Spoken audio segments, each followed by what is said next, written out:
Innal hamdalillah nahmaduhu wa nasta'inuhu wa nastaghfiruh wa na'udzu billahi min shururi anfusina min sayyiati a'malina.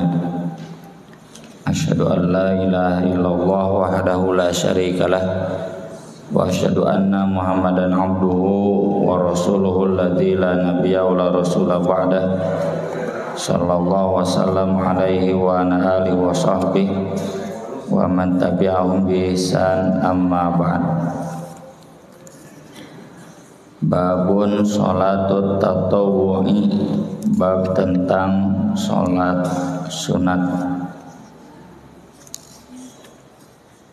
Tatawwu' arti asalnya sukarela, karena memang sunat ini tidak wajib, sukarela tambahan. Istilah lainnya mandub. Mandub itu dianjurkan. Kalau istilah sunnah, sunnah itu jalan kebiasaan, tradisi yang dibiasakan oleh Rasul. Istilah lainnya mustahab. Mustahab itu dicintai, dari hubun, dianjurkan. Dasar pembagian sholat wajib dan sholat sunat di hadis yang terkenal, orang Arab gunung datang kepada Nabi SAW lalu bertanya, "Madza faradallahu alayya minas sholah?" Sholat apa yang diwajibkan untukku? Kata Nabi, "As-sholawatul khamsu," sholat 5 waktu. Selebihnya illa an tatawwa'a syai'an. Tatawwa' itu sukarela. Lalu tanya, kewajiban saum? Jawaban Nabi, siyamu Ramadan illa an tatawwa'a syai'an. Saum Ramadan, selebihnya saum-saum lainnya adalah sukarela atau sunat. Hadis pertama yang ditulis oleh Imam Ibnu Hajar dalam Bulughul Maram nomor 373, an Rabi'ah ibni Malikin al-Aslami radhiyallahu an qala lian Nabi sallallahu alaihi wasallam. Rabi'ah bin Malik al-Aslami ini adalah pembantu Nabi sallallahu alaihi wasallam di bagian perkakasnya atau bagian dapur yang menyiapkan air buat Nabi, kebutuhan-kebutuhan sehari-hari. Dan Nabi pembantunya cukup banyak. Bukan Nabi mempekerjakan pembantu, cuma pembantunya saja yang ingin membantu Nabi. Di antaranya ulama Al-Quran jadi pembantu Nabi, Ibnu Mas'ud. Menanya nama Profesor Pakure Shihab itu jadi pembantu Nabi. Ibnu Mas'ud itu bahkan disangka oleh orang-orang yang baru masuk Islam adik Nabi. Kenapa? Karena kemana-mana nempel dan mirip dengan Nabi, ya. Akhlaknya, kebiasaannya. Beliau juga bagian urusan-urusan internal, ya. Nanti kan ada yang bagian khusus ngurus kudanya, ngurus ontaknya, mengenai bagian permontirannya, perbengkelannya, gitu. Nah, Rabi'ah ini selalu menyediakan air buat Nabi, air untuk mandi, untuk wudu. Terenyuh Nabi dengan pengabdiannya, maka Nabi SAW berkata kepada Rabi'ah, "Sal, silakan minta, kamu mau apa?" Wah, mengurang digitukeunnya. Hayang kawin deui cenah urang.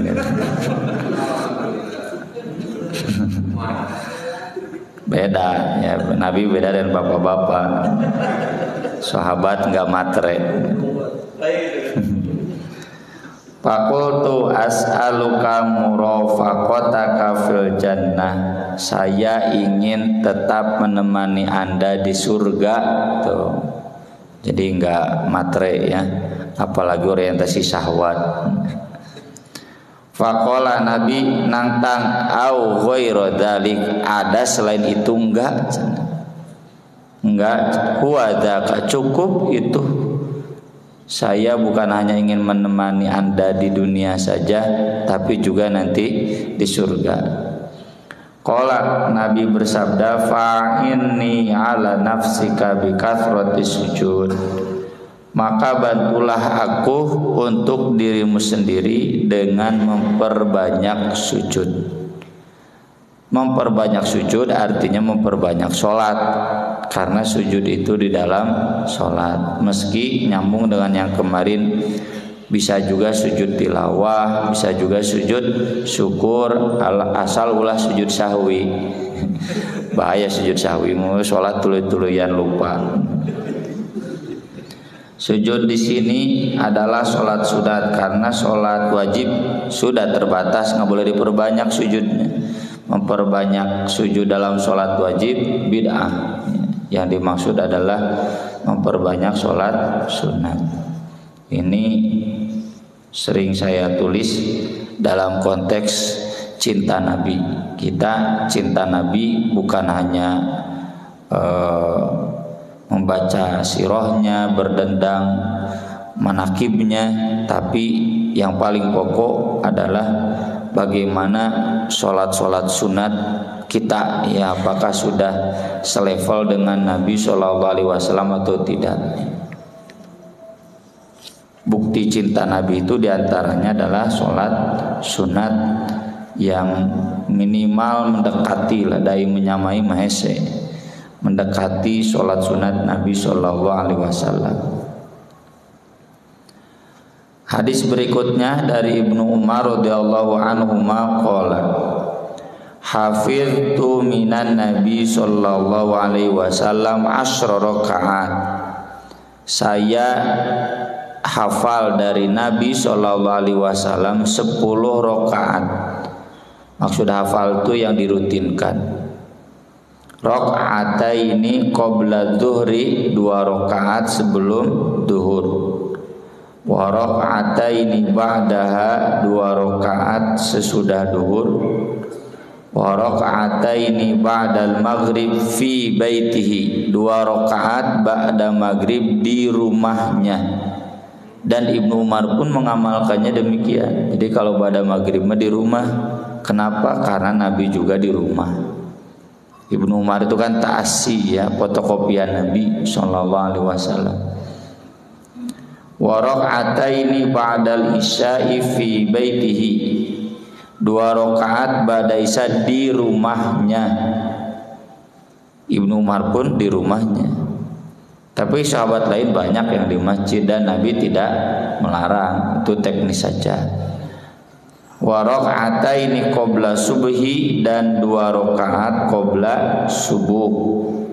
Muttafaqun alaih wa fi riwayatin lahuma wa raka'ataini ba'dal jumu'ah fi baitihi, 2 rakaat ba'da Jumat di rumahnya.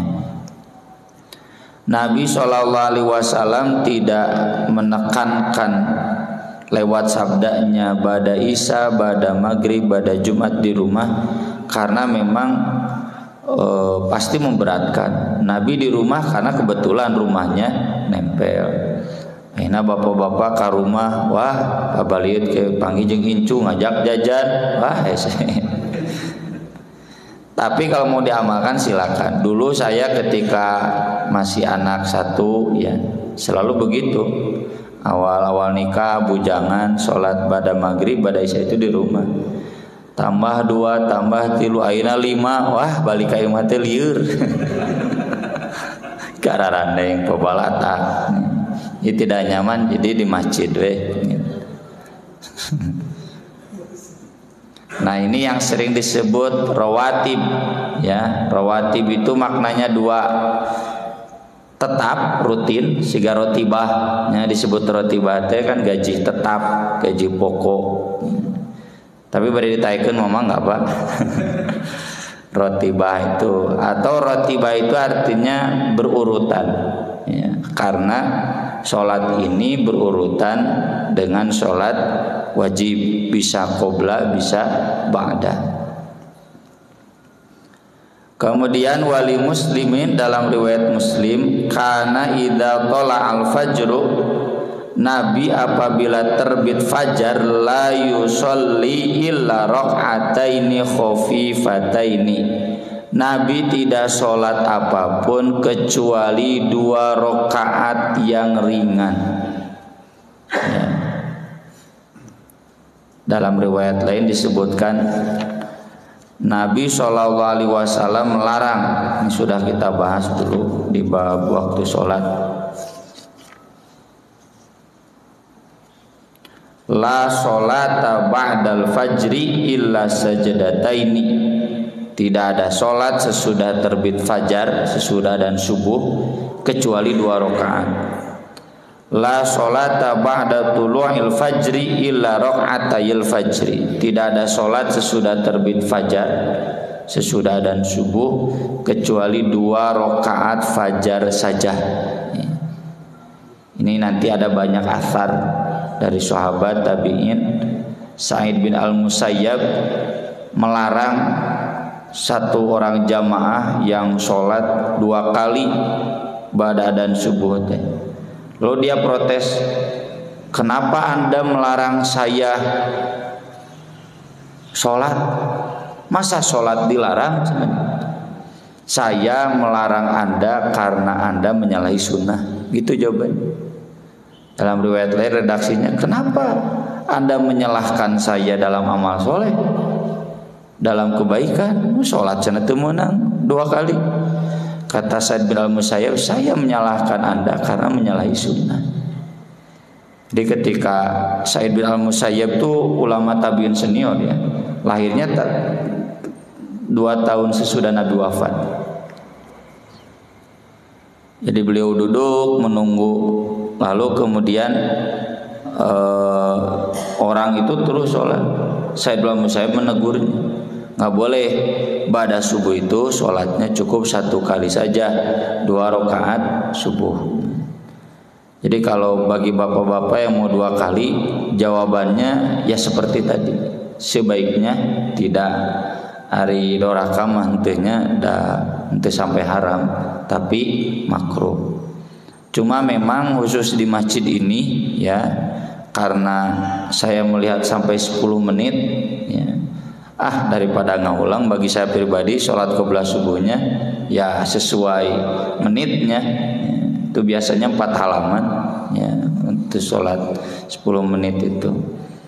Tapi di masjid saya yang nggak ada jam sampai 10 menit sesudah dan begini, standarnya standar seperti yang diajarkan Nabi nanti, kuliah dan kulhu ya, sampai kata Aisyah, hari Nabi baca Al-Fatihah tidak. Saya sama di masjid sebelah sana, Pak Haji atau centong 10 menit, kesel dengan sana. Usah cenah kantos di 5 menit kan, para rotes jamaah, oh berarti tukang kabarerangan nunggu. Kalau boleh usul ya, jadi jangan terlalu lama karena qobla subuh itu sebentar. Ya, jadi langsung sholat subuhnya diawalkan sebagaimana sudah dibahas, asbihu bisubhi, itu subuhnya ketika gelap dan beres sampai terang ya, jadi lebih besar pahalanya itu sejak awal kemudian beres terang. Sholatnya yang panjang, bukan qobla subuhnya yang panjang. Kalau boleh usul, kalaupun tidak ya nggak apa-apa ya, tergantung musyawarah. Mungkin di sini ada yang terlalu jauh atau gimana, manggalah kebijakan ketua DKM, saya pun ikut.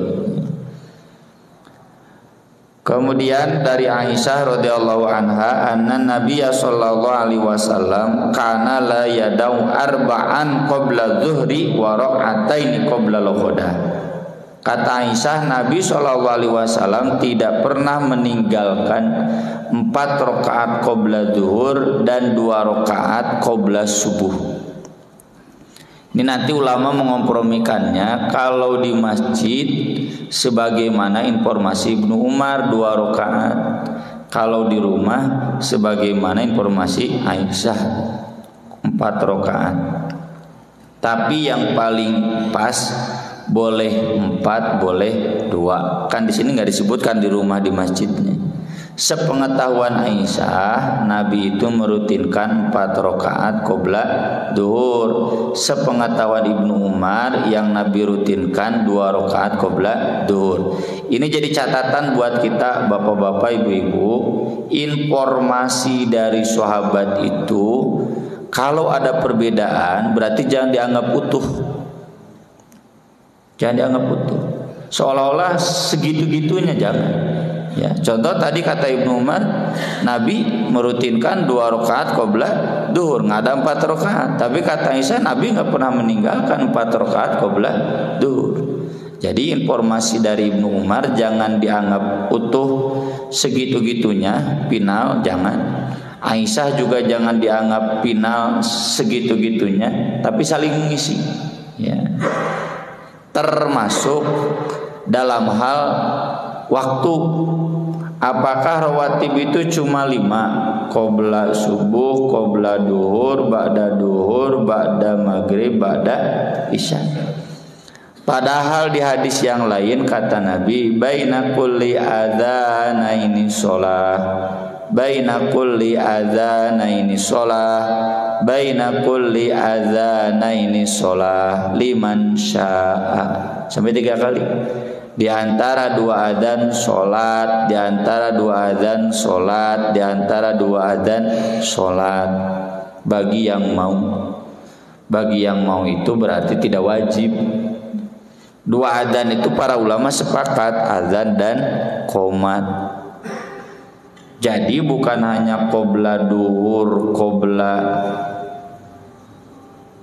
subuh, tapi juga qobla asar ada, qobla maghrib ada, qobla isya ada. Saya pernah ngisi di satu masjid komplek yang sebelah sana. Buka sahurnya di rumah Pak Haji.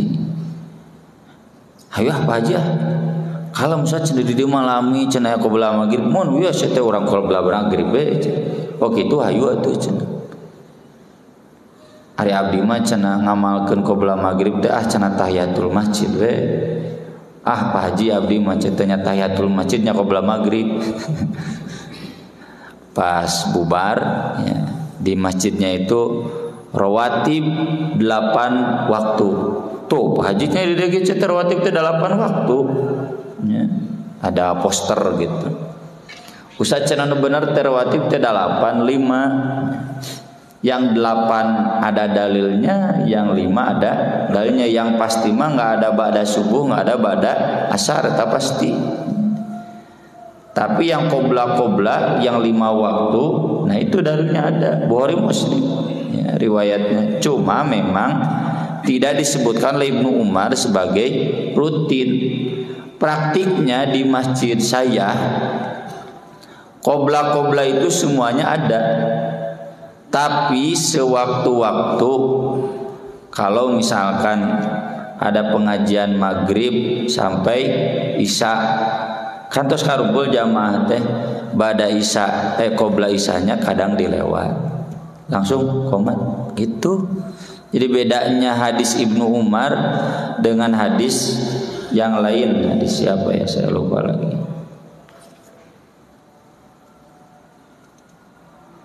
Hadis Abdullah bin Mughaffal al-Muzanni yang menyebutkan di antara 2 adzan sholat, di antara 2 adzan sholat. Jadi ini ada hadisnya. Mau ngompromikannya yang 5 mah mau bapak rusuh kerterusuh amalkeun.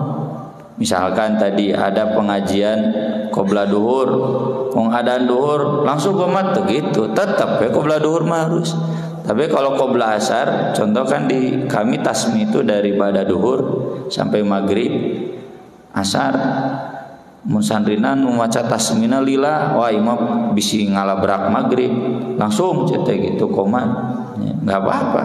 Qobla asar, qobla maghrib, qobla isya dilangsungkan, tidak ada qobla karena tidak termasuk di hadis yang Ibnu Umar ini. Tapi bukan berarti tidak ada. Kalau kita mengatakan tidak ada qobla asar, qobla maghrib, qobla isya, bisi bid'ah tuh. Entah keur umroh teh ngaharulang, nangahulang. Pan teu aya ceuk saha. Pan di Masjidil Haram, Masjid Nabawi mah semuanya ada qiblat. Ya. Salat setelah lebar, ya, salat di Masjidil Haram, di Masjid Nabawi teh pahalana gede. Pancen usah teu aya naon teu aya rawatiban, salat di antara dua azan itu dianjurkan. Ya. Jadi itu ya, Bapak-bapak, kompromi antara rawatib yang 5 dan rawatib yang 8 dengan menambah qiblah maghrib, qiblah asar, qiblah isya.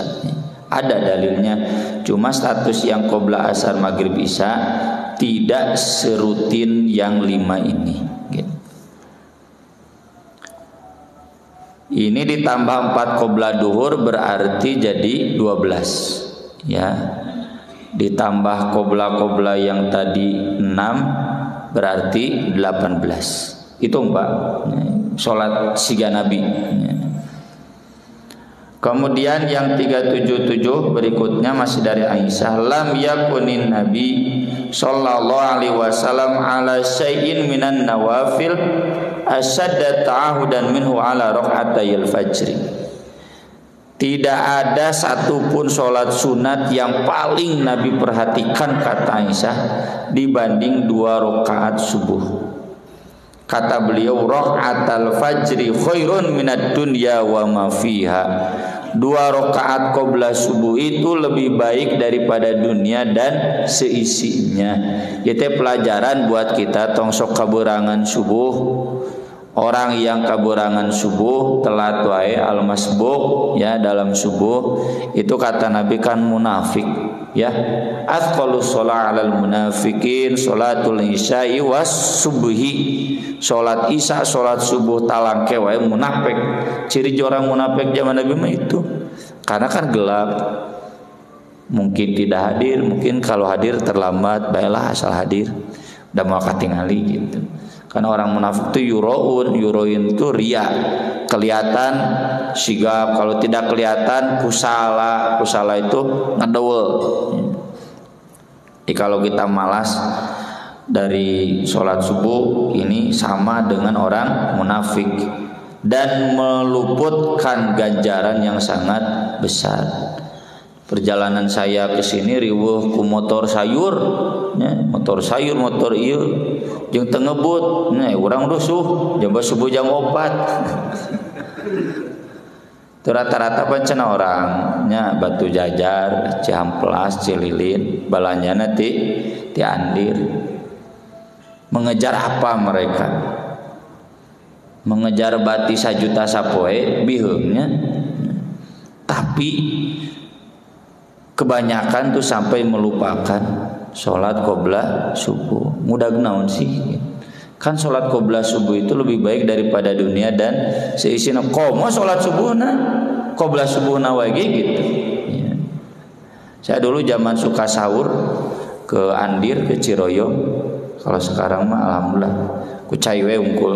Ya. Pinuh gitu. Keur hujan girimis oge pinuh we gitu. Sok heureuh jeung si ibu tukang sok koneng, si mang tukang bubur. Hari ieu mun adzan subuh sok lowong tah kamar boro-boro. Pinuh we di pasar.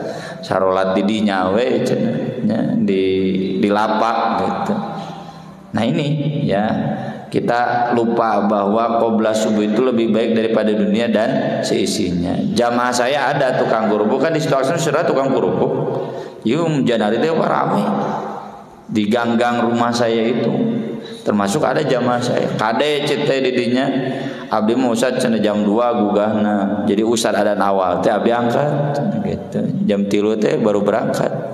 Berapa tokana adzan awal ustad abdi berangkat. Setelah sholat pan atau cenah sholatna di jam 2, kalau tidak cenah bada isya. Nah, ai qiblah subuh di mana? Di masjid tuh Ustaz cenah. Eta jongkok kumaha di PHP-keun. Nu PHP-keunna kumaha? Di PHP-na kumaha? Nya cenah tara. Untung aya nu tara. Tapi kuduna jika di tanah suci banyak sebelum ada itu tara rutub ya. Bahkan sholat di trotoar kan. Sholat di trotoar. Apalna ketika kita terlambat bis, waduh di trotoar teh pinu ya. Tutup toko sholat jadinya. Ngajajar berjamaah.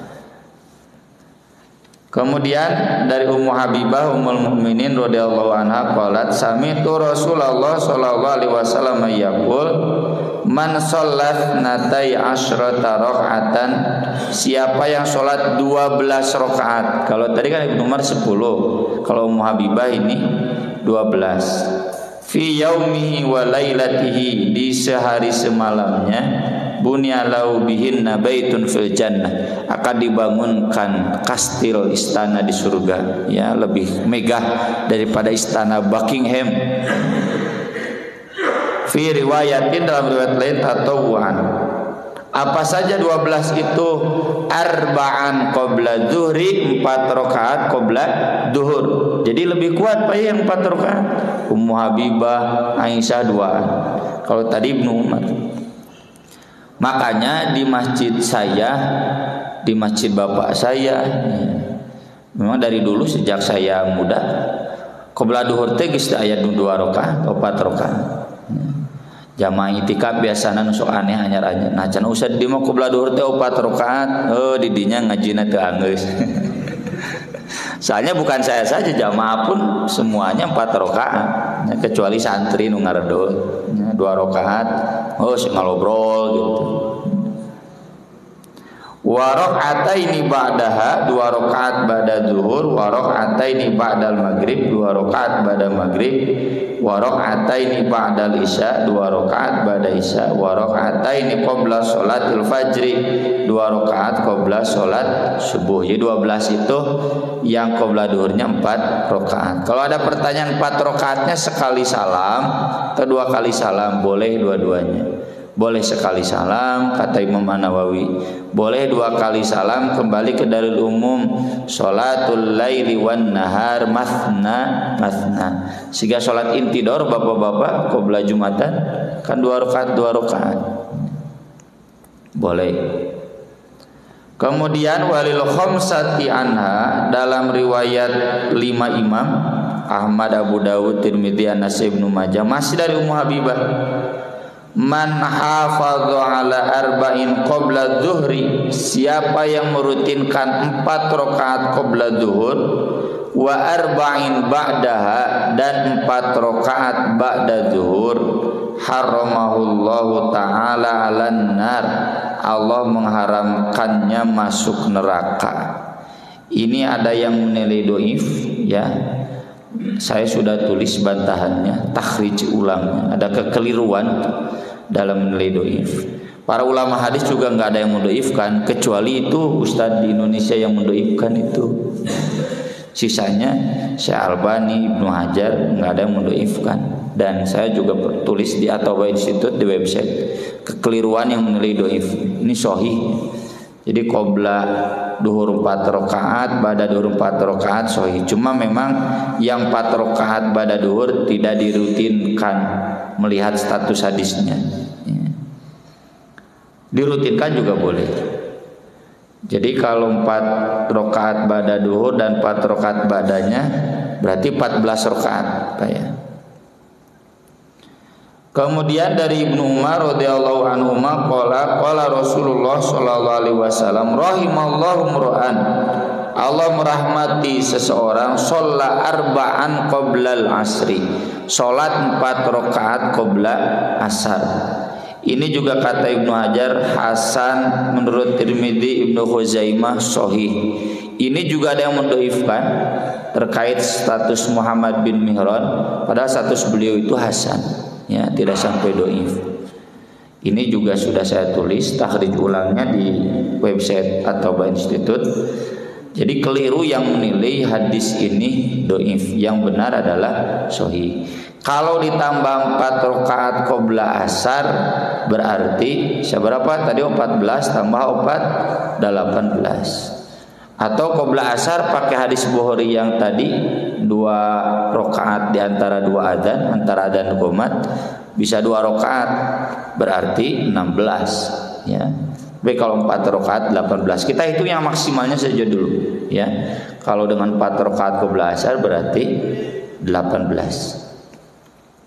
Kemudian hadis berikutnya Abdullah bin Mughaffal al-Muzani radhiyallahu anhu qala Rasulullah sallallahu alaihi wasallam sallu qabla al-maghrib sallu qabla al-maghrib sallu qabla al-maghrib liman syaa. Salatlah kalian qabla maghrib, salatlah kalian qabla maghrib, salatlah kalian qabla maghrib bagi yang mau. Karohiyatan yatakhidahan nasu sunnatan, kata Abdullah, takut dijadikan sunnah oleh orang-orang. Maksudnya kata Ibnu Hajar, dijadikan sunnah di sana maknanya dijadikan wajib, bukan berarti jadi mubah ya. Masa ada sholat sunat mubah? Sholat sunat namanya sunat. Ini jadi dalil qabla maghrib dianjurkan. Cuma memang Ibnu Hajar gak mencantumkannya qabla isanya. Qabla isanya ada di Fathul Bari di Sahih Bukhari. Jadi ini pengakuan, pengajaran dari Al-Hafidz Ibnu Hajar. Qabla asar ada, bahkan sampai 4 rakaat. Qabla maghrib ada, bukan tidak ada.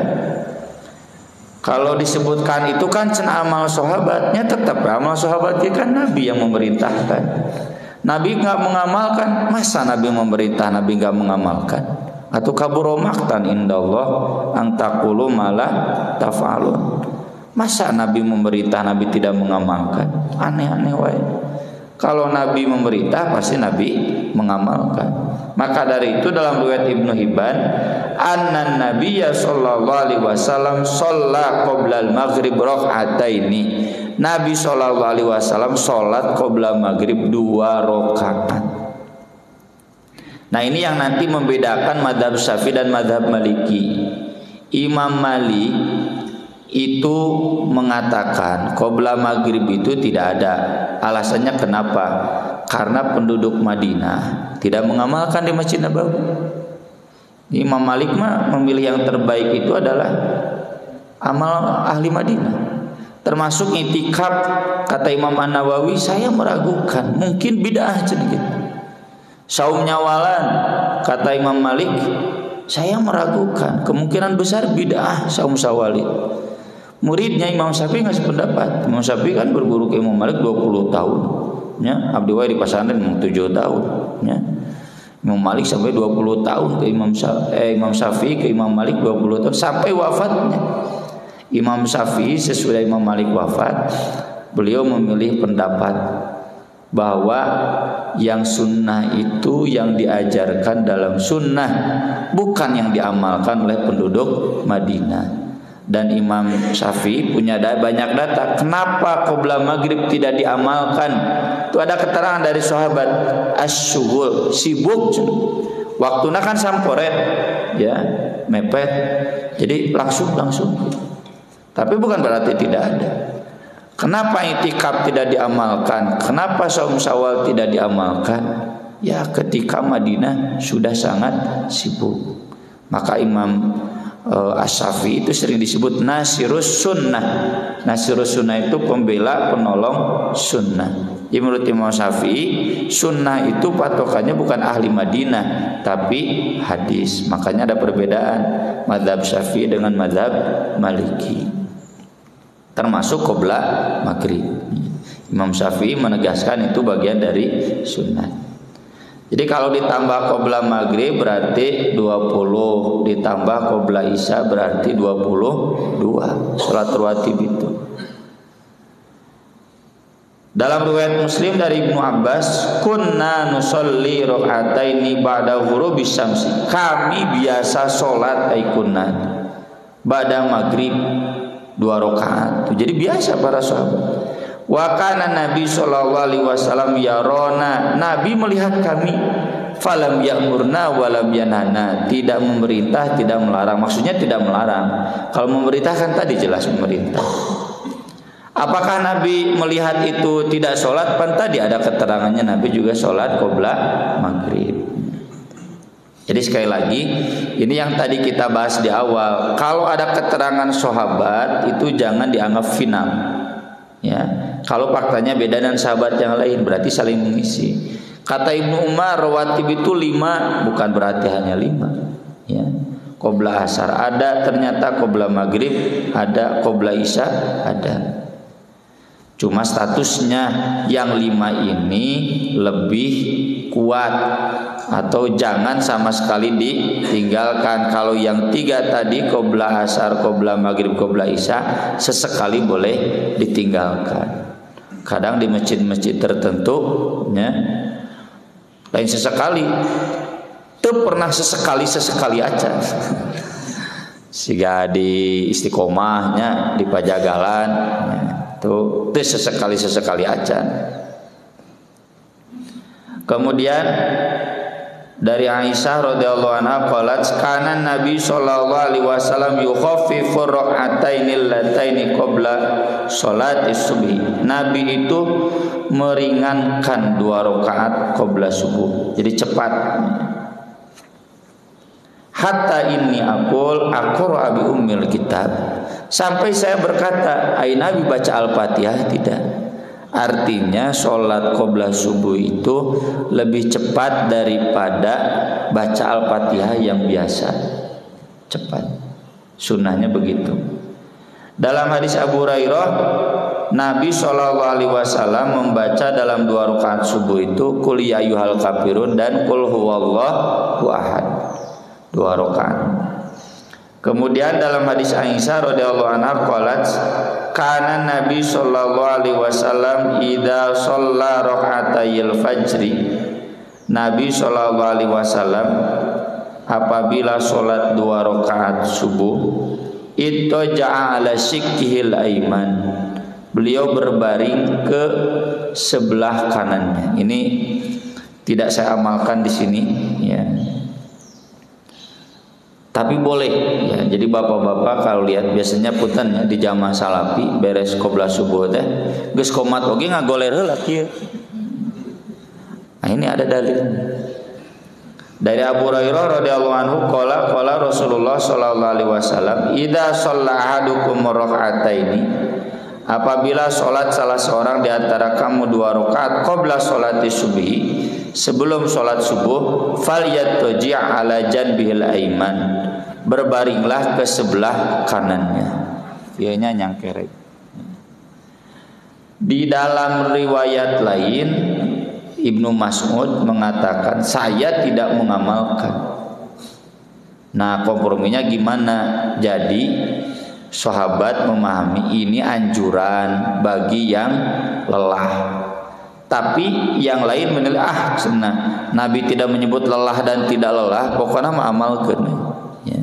Jadi jalan tengahnya ini silakan diamalkan. Bagi yang mau, yang tidak pun tidak apa-apa, karena sahabat juga banyak yang tidak mengamalkan. Jadi sifatnya anjuran, hitung-hitung merebahkan. Karena kan sholat tahajud lamanya sahabat. Ai bapak mah ngagoler teh naon tunduh kene. Tunduh kene cenah ieu sholat tahajud dilewat. Bakat tunduh. Jadi sinegertanya begitu. Kalau menyebut bid'ah keterlaluan, Nabi mengamalkan dan Nabi juga memerintahkan.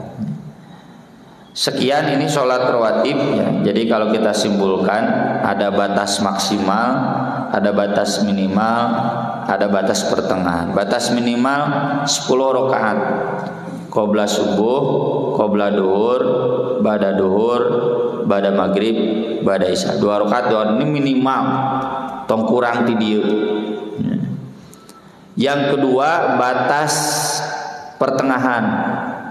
Ditambah yang 3 tadi, qobla maghrib, qobla isya, qobla asar, 2 rakaat, jadi 16 rakaat. Qobla subuh, qobla duhur, ba'da duhur, qobla asar, qobla maghrib, ba'da maghrib, qobla isya, ba'da isya. Jadi 8 dikali 2 16 rakaat. Ada batas atas sampai 22 rakaat. Qobla subuh, qobla duhur 4 rakaat, ba'da duhur 4 rakaat, qobla asar 4 rakaat. Ditambah genep nu tadi 18 tambah genep 16 tambah genep jadi 22 rakaat. Ba'da qobla maghrib, ba'da maghrib, qobla isya, ba'da isya. Ditambah 4 rakaat qobla duhur, 4 rakaat ba'da duhur, dan 4 rakaat ba'da qobla asar. Ini semuanya hadisnya ada, silakan kita amalkan sesuai kemampuan kita. Cuma tadi yang batas minimal yang 10 rakaat di 5 waktu tadi. Demikian fikih dari hadis-hadis tentang sholat sunat rawatib, dan yang saya jelaskan sepengetahuan saya dari penjelasan para ulama di dalam kitab-kitab hadis dan kitab-kitab fikih. Nanti disambung dengan sholat malam, panjang sholat malam ya, pasti mual cekap insyaallah di bulan yang akan datang. Mangga bila ya pertarosan sebelum ditutup.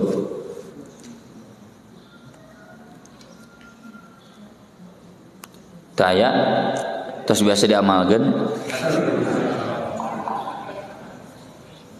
ya, kalau tidak ada, ada mangga Bu, dianggap Bu mikna. Assalamualaikum Pak, mau tanya kalau ketika ruku memperpanjang ruku doanya apa aja? Salam.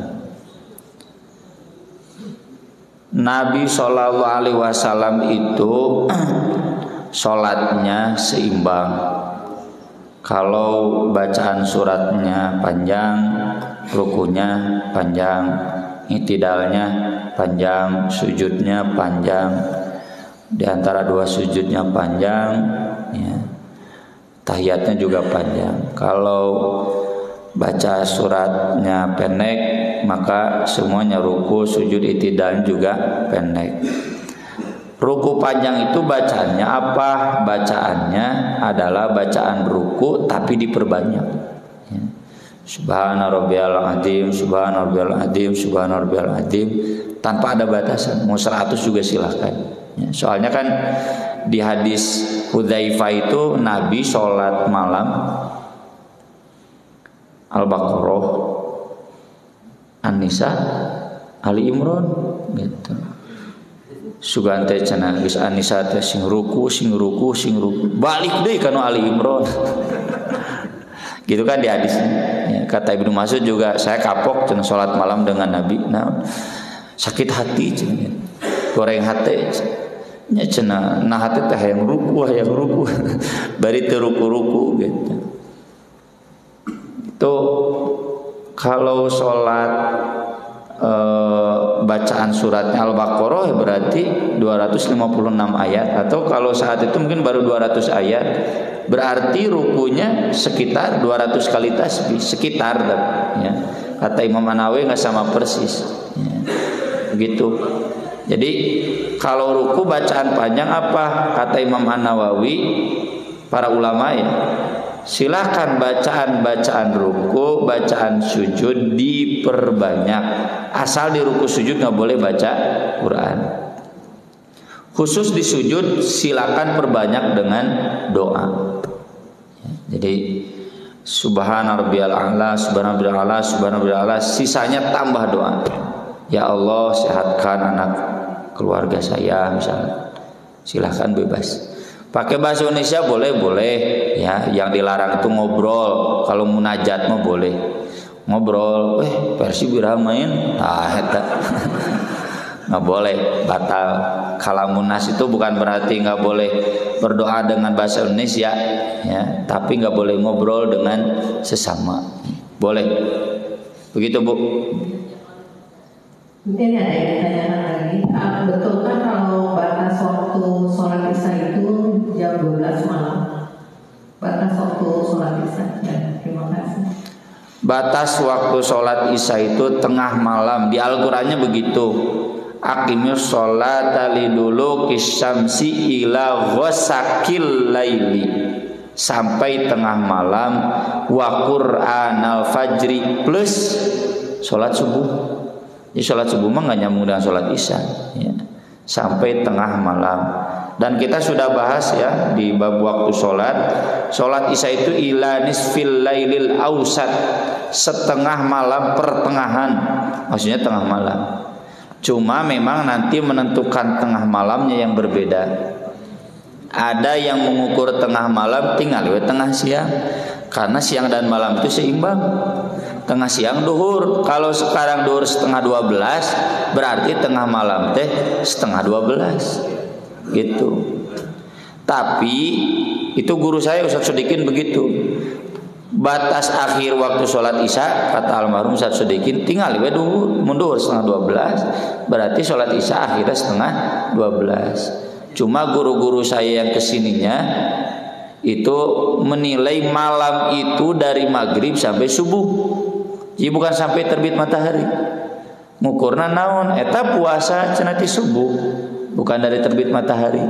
Ya, jadi malam itu dari maghrib sampai subuh. Berarti tengah malamnya lebih awal jam 11 gitu.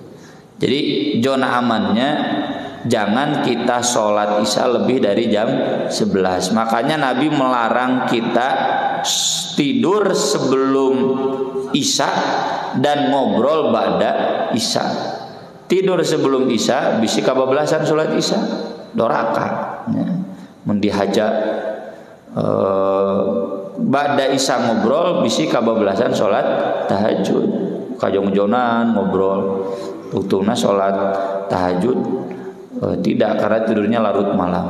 Begitu Bu. Jadi benar. Jadi bukan jam 12-nya tapi tengah malam. Tengah malam itu ada yang menghitungnya dari maghrib sampai subuh, berarti sekitar jam 11-an. Ada yang menghitungnya tengah malam itu lihatnya tengah siang, berarti ukurannya sholat duhur. Begitu. Mana? Oh, mangga. Kalau sudah masuk waktu subuh, kita itu sebaiknya itu untuk pertama kali sholat sunat itu tahiyatul masjid dulu atau langsung sholat rawatib gitu Pak Ustaz, qobliyah subuh, atau misalkan duhur juga sama. Tidak ada tahiyatul masjid, tidak ada syukur wudu, hanya qobliyah subuh 2 rakaat titik. Gitu. Kalau mau tahiyatul masjid sebelum adzan. Begitu. Ini yang tadi saya sebutkan, bukan saya kan, para ulama ya. Sa'id bin al-Musayyib, para sahabat menegur yang sholat qobliyah subuh 2 kali dengan tahiyatul masjid. Masa saya nggak boleh tahiyatul masjid? Kamu bukan nggak boleh tahiyatul masjid, kamu nggak boleh menyalahi sunnah. Jadi sunnahnya qobliyah subuh mah qobliyah subuh ya, nggak ada tahiyatul masjid. Saya ingat di masjid yang saya ngisi Senin subuh rutin, itu kan dari sejak lulus mu'alimin ngisi di sana itu. Bulughul Maram Gustamat, kita Tauhid Gustamatnya, Sohibori tereh tamat. Itu biasa begitu 2 rakaat. Saya mah sendiri. Karakter saya tidak langsung menegur kalau dalam masalah fikih. Bisi jamaah teh boga fikih lain, tuh ustaz lain kan saling menghargai. Tapi udah berapa lama gitu, berapa bulan ketua DKM-nya itu tukang heureuy. Nah cenah ustad mah salatna pedit, qobla teh batur mah 2 kali jeung tahiyatul masjid. Ustad mah salat mendingan sakali diuk we cenah ngantosan cenah gitu. Saur almarhum tukang heureuy. Sanes pedit Pak Haji, sunnahna kitu. Teu aya salat sunat lain salian ti qobliyah subuh. Oh gitu, mana cenah hadisna? Aya Bulughul Maram. Nah, cenah teu kabaca ku Bapak. Lalu saya bacakan yang tadi saya bacakan. Tuh, maksud saya Bulughul Maram, nah Bulughul Maram bagi aya gitu. Apalagi di kitab-kitab yang lain. Kan Bulughul Maram itu kitab ringkasan. Begitu Pak. Jadi khusus untuk qobliyah subuh mah atau qobliyah subuh hungkul. Yang tadi Nabi disebutkan sangat perhatian, itu konteksnya Nabi pernah telat. Jadi Nabi junub ya, lalu mandi cari airnya lama, mandi dulu, datang itu sudah hampir terang. Lalu Nabi sholat qobliyah subuh. Kata Bilal, Nabi, ini sudah terlalu siang. Kata Nabi, seandainya matahari sudah terbit pun saya akan sholat qiblat subuh. Dan itu pernah Nabi amalkan ketika Nabi sholat kesiangan subuh. Ya, tapi awas dong disimpulkan sunnah kesiangan subuh. Pada Nabi pernah. Ya. Nabi perjalanan semalam suntuk sampai oleng gitu dah, ditahan ku Abu Qatadah.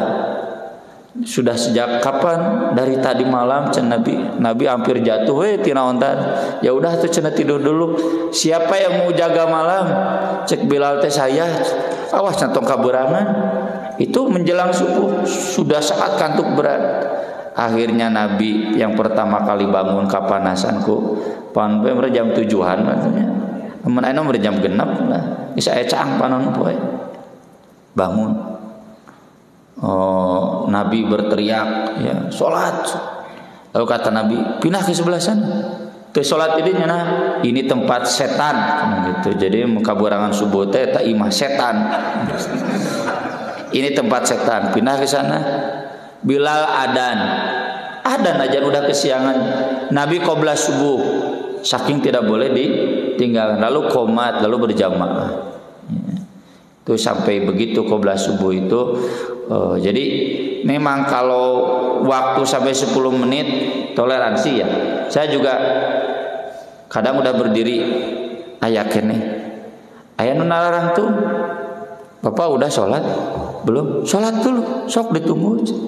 Jadi jangan sampai nangtung cenah bisi usar kaburu qomat da tereh. Nya memang tereh, tapi ya kalau Bapak memang belum sholat qiblat subuh, sholat dulu, sok ditunggu. Nabi juga begitu. Bilal tadi kan mau qomat, Nabi cenah udah siang dagoan heula. Asal teu unggal subuh we pika keseleun. Unggal de qomat kakara kurunyung matak pika keseleun jamaah teh. Tapi kalau memang sesekali, sok Bapak belum sholat? Belum. Jadi kita mau qomat naralantung di belakang nunggu. Belum. Sok sholat dulu. Asal tong lila we nya kuliah jeung kulhu we cenah. Ditunggu dulu, itu yang dimaksud ta'ahudan ya. Jadi saya menoleransi masjid-masjid yang sampai ya masalah 10 menit, masjid sebelah sana 13 menit beres adzan teh ya. Duka masak sabaraha menitin adzan teh. Wonna beres adzan teh 13 menit sampai 14 menit kesel. Nah, saya berijtihad daripada kesel ngahulang wirid udah habis, udah bari salat gitu. Jadi itu buat menunggu orang-orang yang terlambat mau qiblat subuh dulu silakan. Tapi kita yang sudah ada di tempat sudah saja qiblat subuh mah sekali. Tidak ada tahiyatul masjid, tidak ada syukur wudu dan sholat sunat lainnya. Mangga Bu Haji. Iya. Apa dari serta keutamaan sholat sunnah wudu? Sholat sunnah wudu itu pasti masuk surga. Jadi kan Bilal itu ditanya, saya dengar langkah kamu di depan saya di surga sama persis seperti di dunia. Bilal itu kan brigadenya, selalu mengawal Nabi, dan Bilal selalu di depan, di depan Nabi mengawal. Kamu juga di surga terdengar langkah kakinya di depan saya. Apa istimewa, amal istimewa kamu yang beda dari yang lain? Bukan beda dari yang menurut kamu istimewa. Kata Bilal, satu, saya tidak pernah adzan, kan muadzin, kecuali sesudahnya sholat 2 rakaat. Tuh, itu jadi dalil bahwa pada adzan itu langsung qomat. Sholatlah 2 rakaat. Yang kedua, kapanpun saya batal, mau siang mau malam, saya wudu, sudah wudu lalu sholat. Gitu sholat syukur wudu teh, beres batal, wudu, sudah wudu, sholat kapanpun. Bapak ibu ke toilet, udah beresnya, wudu, udah wudu, sholat. Begitu. Sholat syukur wudu itu jadi dijamin ku Nabi masuk surga. Cukup? Ya baik, terima kasih. Mudah-mudahan bermanfaat. Mohon maaf atas segala kekurangan. Aqulu qouli hadza wa astaghfirullah li wa lakum. Subhanakallahumma bihamdik asyhadu an la ilaha illa anta astaghfiruka wa atubu ilaik. Wassalatu wassalamu ala Rasulillah. Wassalamualaikum warahmatullahi wabarakatuh.